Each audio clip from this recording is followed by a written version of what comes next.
Omongele. Omongele, voilà. Voilà Omongele, traduction en français Douala en souvenir, tout simplement. Douala en souvenir. Oui. Mais on se rend compte autant d'un premier, dans Masoma que dans Douala Omongele, le thème est le même. C'est-à-dire, tu vas chercher dans l'histoire de la culture, Sao Trifon.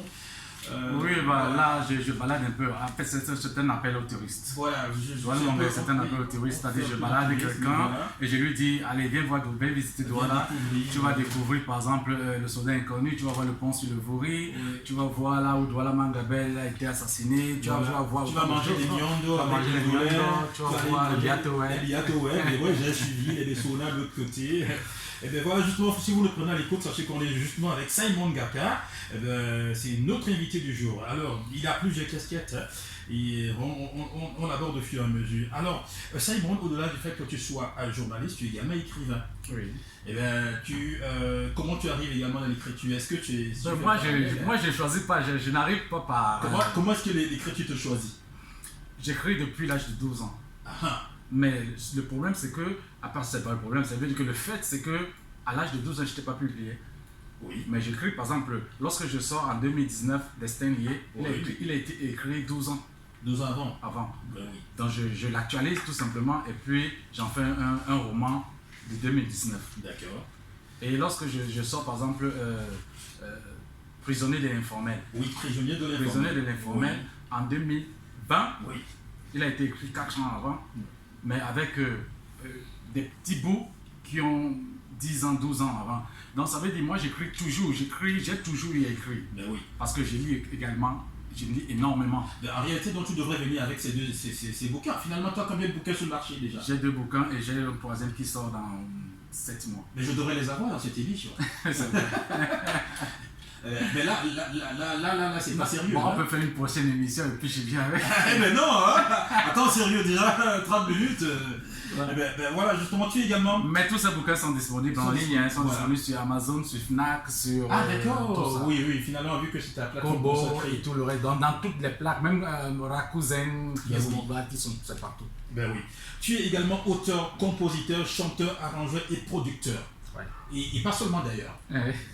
Tu es hyper actif. Comment gères-tu cette hyper-activité? J'ai dit tout à l'heure. Voilà. Oui, mais là, c'est ceux qui sont en face de moi qui voient que ces boulots sont...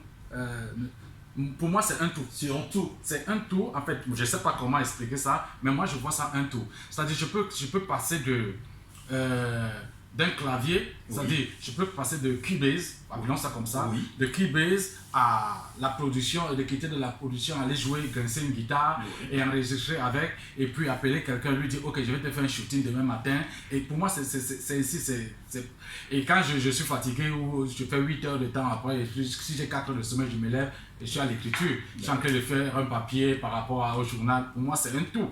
C'est numérique. Pour moi, c'est tant que je suis devant un clavier, donc tant que je suis devant l'ordinateur, j'ai tout univers. D'accord. Voilà. En réalité, c'est ton univers. C'est mon univers, le clavier, tout simplement. Je veux juste avoir un clavier. C'est ton monde, toi, tu prends ton pied quand tu es dedans. Et ça se voit. Tu parles avec passion, avec émotion. On sent que tu as des choses à donner, que tu as encore envie de donner. Oh ouais, il y a tellement de choses à donner. Parce que on est en train de parler du livre, des livres. Mais là, je suis au 3e livre. Mais j'ai 2 autres livres qui sont déjà écrits et qui sont à la correction. Bravo. C'est tout simplement parce que j'ai décidé de faire sortir un livre par an pendant 5 ans, et puis je m'arrête pour faire autre chose. Mais cela ne me gêne pas, par exemple, de faire des productions. Par exemple, en 2020, j'ai fait une production de 3 clips. Ben oui. En parlant de production, d'abord, combien d'albums sur le marché, Simon? Non, j'ai un seul album sur le marché. Et combien de productions? 6 productions. Oui. Voilà, 6 productions d'autres artistes, que ce soit du rap, que ce soit ça. On voit que tu as un label de production, c'est Simon D. Raconte-nous un tout petit peu comment ça t'arrive de créer ce label-là. Est-ce que tu te dis, écoute, le champ est libre, il n'y a rien du tout sur le marché, donc il faut créer quelque chose forcément qui va amener l'artiste à être beaucoup plus excellent, ou bien qu'est-ce qui se passe? Est-ce que tu as eu des illuminations de rêve? La première des choses, en fait, et je pense que c'est ça qui me guide dans tout ce que je fais, c'est que je n'aime pas dépendre d'eux. Alors, lorsque j'arrive à la production musicale, c'est parce que je veux faire sortir mon son à moi. Après, je me rends compte qu'il y a des limites on ne sort pas exactement ce que j'ai dans ma tête. Je n'arrive pas à trouver des personnes qui produisent ce que je veux. Oui. Exactement. Alors je me dis pourquoi pas faire ça par moi-même. Je commence d'abord par faire par moi-même et puis un beau jour je me dis ok, je vais créer mon label. Oui. Parce qu'il faut créer par exemple une chanson, pouvoir avoir un ISRC, pouvoir... C'est la même chose avec mes livres, pouvoir avoir une ISSBN. Donc tout cela, je professionnalise cela et puis ça crée un label. En même temps qu'il y a un label d'édition parce que pour faire tout ça, il faut être édité. Évidemment, évidemment. Tout à l'heure, dans le cadre du livre, tu as dit que tu écrivais depuis, tu as commencé à écrire depuis l'âge de 12 ans. 12 ans. Est-ce que c'est pareil pour la musique? Est-ce que tu as commencé la musique ou bien dans le ventre de ta maman ou bien... Que ce soit, je ne peux pas dire exactement quand j'ai commencé parce que mon père est musicologue. Mon père, il était musicologue et ma mère était choriste. D'accord. J'y suis né. Tu es né à l'intérieur. Je suis à l'intérieur et tout. Ouais. J'ai commencé à voir Jean Boulet qui vocalisait sur mon parterre, ou mon partenaire, ou je sais pas quoi, comment on les appelle, bébé blanc, tout ça. Oui. Moi j'étais tout petit. J'étais très petit.